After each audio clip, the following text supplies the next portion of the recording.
Ayan, magandang tanghali sa ating lahat mga katurok. For today's video nga pala, magluluto tayo ng fried palabok mga katurok. So ayan, sundan nyo lang mga katurok kung paano ko yung ginawa mga katurok. May mga nakalagay na rin dyan paano ko yung ginawa mga katurok. Yan, shoutout nga pala mga katurok sa mga solid followers natin dyan mga katurok. Lalo na yung mga OFW natin dyan mga katurok na mga followers. Tapos sa lahat ng madaanan ng video na ito mga katurok, shout out sa inyong lahat mga katurok.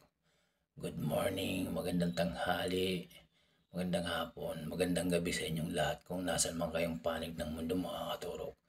Shout out po sa inyong lahat mga katurok. So ayan, tara, magluto na tayo mga katurok. Ito mga katurok yung palabok na pag natikman yung mga katurok.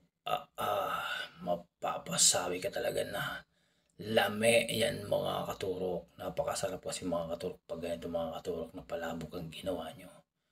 Pero mayroon din mga katurok na palabok na hindi pina-fried. Pero para sa akin, mas masarap po mga katurok yung ganitong palabok na fried. So ayan, i-fried nyo lang mga katurok. Yung sutangon mga katurok. Yan ang gagawin natin ngayon. Fried palabok mga katurok. Tingnan nyo mga katurok. Itsura pala mga katurok.